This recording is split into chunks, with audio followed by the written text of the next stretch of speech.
I'd like to share with you a personal story, one that I don't talk that much about, but through the teaching of St. Francis and St. Clare, I've been able to reflect on this experience and see it in a different light. You see, Francis and Clare had something very special.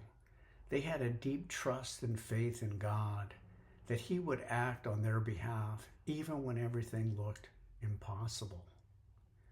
Clare, she faced armed marauders ready to destroy the monastery and the town. She gathered together the sisters and they prayed. She lifted a cross high in the air and the marauders miraculously retreat. Francis, he puts his life in the hands of God by crossing enemy lines, seeking to preach the gospel to the Saracens. He was captured, yet through humility and courage, he was released unharmed, and the Sultan even called him brother. What I have learned about their lives helps me to look back on one of my own personal experiences and see how God was strengthening my trust in Him through it. In 2005, I was promoted to the President of North America for the company that I was working for. It was one of the greatest highlights of my career, and quite frankly, it was a blessing and a miracle from God.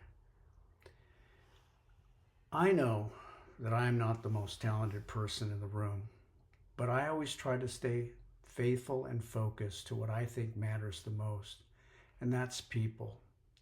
Investing in our employees, in their personal development and building morale, serving customers and building relationships with them, and caring for our community by participating in activities and projects. It may not sound spiritual to you, but it was for me.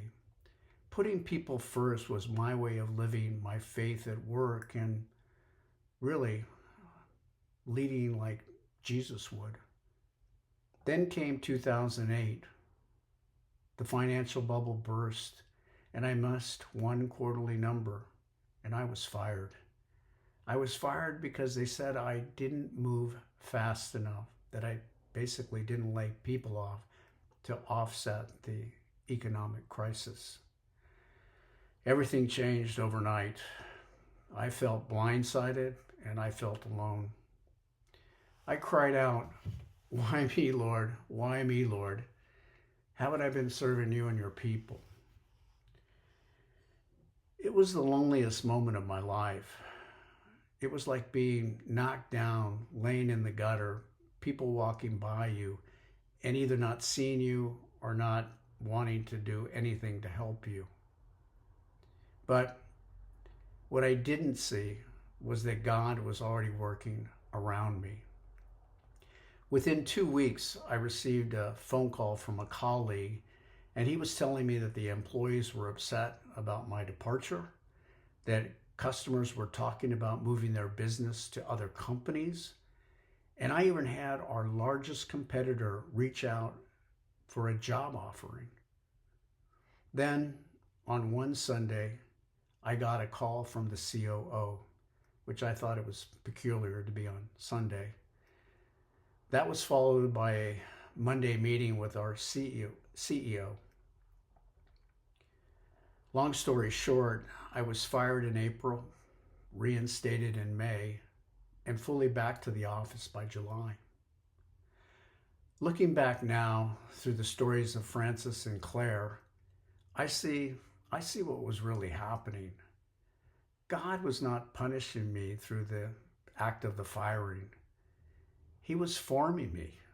He was teaching me to trust in Him, not my title or my success or even my own strength. That painful moment became a turning point for me. And like Francis and Clare, I had more devotion to God and I trusted Him even more deeply. Thank you and God bless.